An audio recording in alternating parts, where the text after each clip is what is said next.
Hello everyone, my name is Ross, Head of Marketing for Huobi Group. On my side, we have Nevin Freeman, the CEO of Reserve. And today we're going to answer some burning questions from you. And I know lots of people are interested in this project, so it's our great pleasure to have Nevin and to answer those questions. So Nevin, could you please tell us, what the Reserve is and how it works? Yeah, absolutely. So Reserve is a decentralized stablecoin, which means that it's meant to essentially work a lot like Bitcoin, but maintain a stable purchasing power. And if you've heard of the idea of a stablecoin, there's a bunch of different designs that do that. The thing that's special about Reserve is that it has real-world asset backing, like a lot of the stablecoins you're used to. But that asset backing is spread all over the world and held by many, many different people in a much more decentralized way. And so it gives it characteristics that are sort of more like Bitcoin. It's almost like there are these miners in the system who are holding those assets. They're all independent parties. And so the whole system is sort of much more robust to kind of tell that it's going to last for a long time. One other thing I want to mention about Reserve is that our project is very focused on getting this into circulation in countries that have currency problems. So instead of just using this in the crypto trading ecosystem, we're focused on bringing it to places where money is really broken. Like Venezuela is one of those places where the currency literally loses its value at 10% per day, which is hard to even imagine your money going down at 10% per day. And so we're very focused on bringing the technology there. And so we're rolling out a consumer application, an Android application, for people to use it in Venezuela first. Yeah, so you mentioned Venezuela because the currency depreciation. So what's your long-term vision for Reserve in Venezuela? I mean, long term, the thing that I want to have happen is to actually give access to every single person in Venezuela, and every single business in Venezuela, to make it extremely easy to convert your money into stable money. I want every single person to be able to have a stable savings account on their phone, and everyone to be able to transact in a stable form of money. And so, if we do that, it will take some time, but that's what we're aiming to do. Okay, that's really cool. So regarding how Reserve works, I know you guys have basically three coins. One is stablecoin, and then the other is government coin, and then the other is collateral coin. So can you please tell us, how RSV, RSD works? Yep, totally. So Reserve is the name of the stablecoin, RSV. And so that's the one that is initially pegged to the US dollar. In the long term, it actually can go off of the peg to the US dollar and be even sort of more globally stable. It kind of represents a share of the global economy. RSR is the Reserve Rights Token. And it's kind of a secondary protocol token in our system. And RSR is used in various points in how the protocol works to perform arbitrage and so on.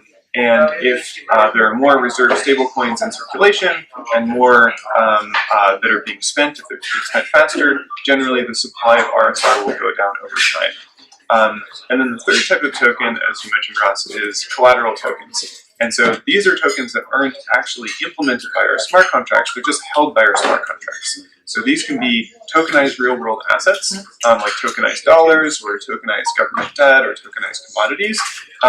And that's actually the value that backs the Reserve token. So the Reserve Rights Token plays this role in the ecosystem, but it's not the main thing that backs the Reserve token. We actually maintain 100% asset backing by holding a basket of these different collateral tokens. And we actually have created the first collateral token. It's called the Reserve Dollar, which it's a dollar-backed coin that's based in the United States. But our smart contract can hold any number of collateral tokens. And so over the course of time, hold many, many tokens that we ourselves didn't create that have been created by other people all around the world. Yeah, interesting. I see there's a multi-collateral approach is used by other projects as well, like Maker DAO. Yep. So can you tell us what's your plan to compete with a project like Maker, or is it more complementary? It's a good question.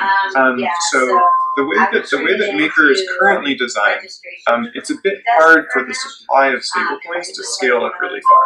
So we think, and you can go read our blog and sort of see our whole analysis of why this is if you're curious. We think that basically supply and demand are kind of disconnected in the Maker protocol. So if they were to have $100 billion worth of demand, the supply of DAI couldn't actually scale up to handle that right now. And so there's kind of a technical difference there. We think that we can scale up a lot faster if the people really get excited about the stablecoin.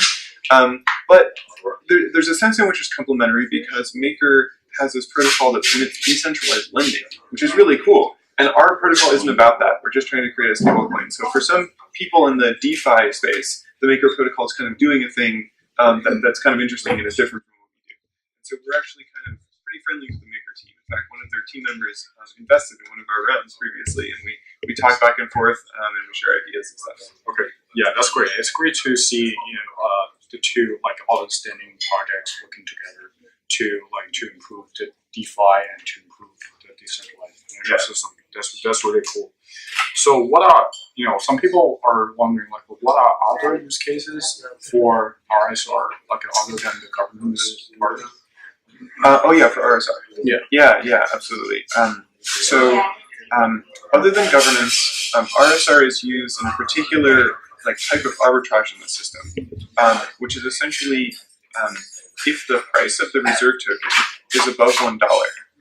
Okay, so let's say demand has gone up and it's pushed the price up to $1.02. Okay, so if that's the case, and if the reserve smart contract has accumulated extra reserve tokens, and that happens because there's transaction fees on spending reserve, and if the collateral tokens appreciate, you get extra reserve in that smart contract, then the reserve rights token holders have the special sort of cryptographically granted privilege to be the ones to go purchase those excess reserve tokens that are kind of held in escrow, held by the smart contract, and they can purchase them in an auction, so essentially for $1 worth of reserve rights, then you can go sell them for $1 too, because the price has gone up in secondary markets. And when they do that, the supply of the reserve rights token is reduced because those reserve rights tokens are burned. And so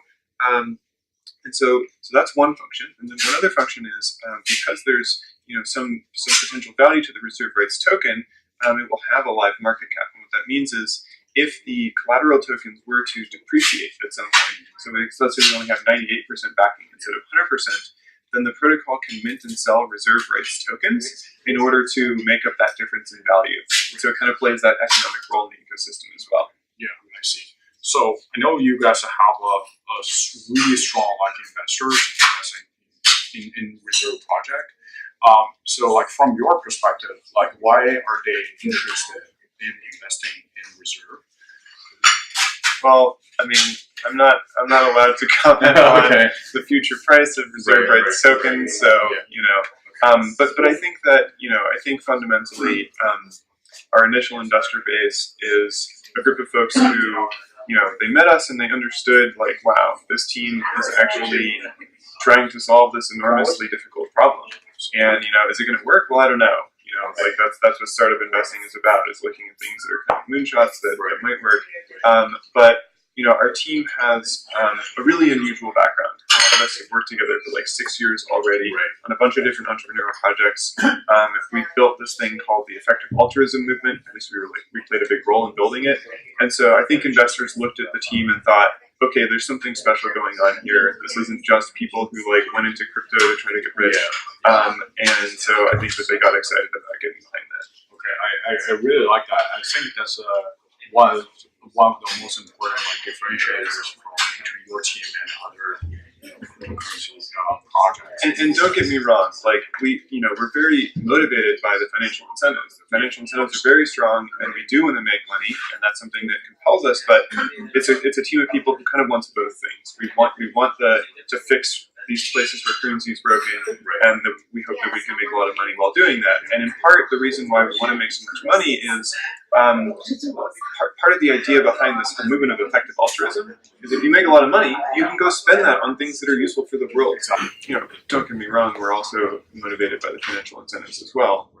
And part of the reason for that is people who are in the effective altruism movement, there's this concept called earning to give. Right. It's if you can make a lot of money, that gives you power to cause changes in the world, to do things that are important to you, in addition to the personal benefits. And so a lot of the people on our team donate a large portion of the money that they earn to various causes, or they have particular things that projects they want to fund in the future. Right. And so that's part of what sort of drives us to do that. Yeah, I think it makes sense because especially for the projects that aim for the long-term value. right? So you definitely need the financial support to make it happen, to make your vision happen. So I definitely agree with that. And then lots of users ask, why did you pick like a Huobi Prime to list RSR? I mean, you know, Huobi has an enormous user base and an excellent marketing team. It's been wonderful working with Ross. Like, can't say enough good things. And you know, really what we wanted was we wanted to get the Bitcoin effect. You know, we really like how with Bitcoin, a lot of people early on bought it at a very low price. And so it sort of created this big movement of people who were part of that story. And in today's environment, there's so many people competing for attention. And Huobi Prime, we felt, was a really good way to distribute a lot of tokens to a lot of people because of sort of the power of that user base. And this is part of why we picked Bitcoin Pizza Day to do our Huobi Prime offering. The Bitcoin Pizza Day was when someone spent 10,000 Bitcoin to buy 2 pizzas. And actually, on the day of our offering, 10,000 RSR will be about the amount you would need to buy 2 pizzas. And so we thought that was kind of a fun way to be like, all right, you know, like not saying anything about future price, but think about Bitcoin Pizza Day. Sure, yeah. So like in terms of like the price of the Bitcoin as of today, I think it's over like 8,100. I can't even keep track. It's going up so fast. It's crazy. Yeah, exactly. So the people who spend like 10,000 Bitcoins, before, they basically spend like 81 million. To buy a single pizza. $81 million pizza. Yeah. Anyway, so it's a crazy. Okay, that's good. Also like people are curious. About like, do you have an ambassador program for people who are interested in joining the reserve community? I think like the community is very important. Yeah. We're building out all these sorts of things like day by day right now because we've been really hunkered down and focused on building for a long time, and we're kind of coming out and trying to build a much larger community right now. So if you're interested in an ambassador program, just join our main Telegram channel, and as we roll things like that out, you'll definitely hear about them, and that sort of thing will be happening over the course of the next few weeks. Yeah, I already saw lots of discussions about Reserve in their Telegram channel, and also like we have like Reserve support people like answering different questions from the users in the Telegram group. I strongly recommend you guys join the Telegram group, and I will share the Telegram group name with you guys, so you guys can just click the link and go to the Telegram group and ask the questions there. So I think they're doing really well. They got lots of interest from the users in the Telegram group. And thank you for asking these questions. I hope that this has been informative. Should we do the Huobi questions? Yeah. Can I ask you the questions? Sure. Okay, so Ross, why did you pick 1,000 Huobi tokens as the requirement to participate this time? Yeah, so because we already launched 3 projects, we already launched 2 Prime projects and 1 Prime Live project for Huobi Prime. So like we are constantly improving the rules. We found 1,000 like HT is a good balance between to let more users to participate and to avoid the scammers to participate like randomly, and it doesn't really create value.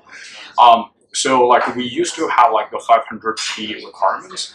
But then, when that happens, which means that more users will come to Huobi Prime and participate. And also because we only have limited supply of tokens to our users, which means that each user will get less tokens. So that's why we increase the HT requirements this time, the HT holding requirement this time to 1,000. Just to see, we want more users to participate, as well as we want to control like how much each user can get. Yeah, basically. That makes sense. Okay. And so, what made you select Reserve as the project for Huobi Prime? Oh yeah. So for the purpose of Huobi Prime is we select the premium projects all over the world to list on Huobi Prime platform, and actually we've been talking with Reserve many times, and we feel like the Reserve, has a great vision to really change like the financial system and to really help the developing countries with their payments in the future. So that's what like we definitely believe the vision of the Reserve, and also like when we evaluate the project, right? We want a project with real use cases, right? So I saw the app from the Reserve team. That's fantastic. It's already implemented, and they have all the good features already like implemented in the app. So that's why we believe the Reserve team work really hard to implement the project itself, not just doing the marketing and trying to bribe. And also we because Reserve team has lots of interest from like the famous venture capitalists in Silicon Valley. For example, like Peter Thiel and Michael Arrington, who are and Sam Altman, who are the iconic names in the VC field. So that's why we believe that those investors, advisors, and also the Reserve team can form a good synergy and to make the project really happen. So that's basically how we like Reserve to get listed on Huobi Prime. Great. All right. Thanks.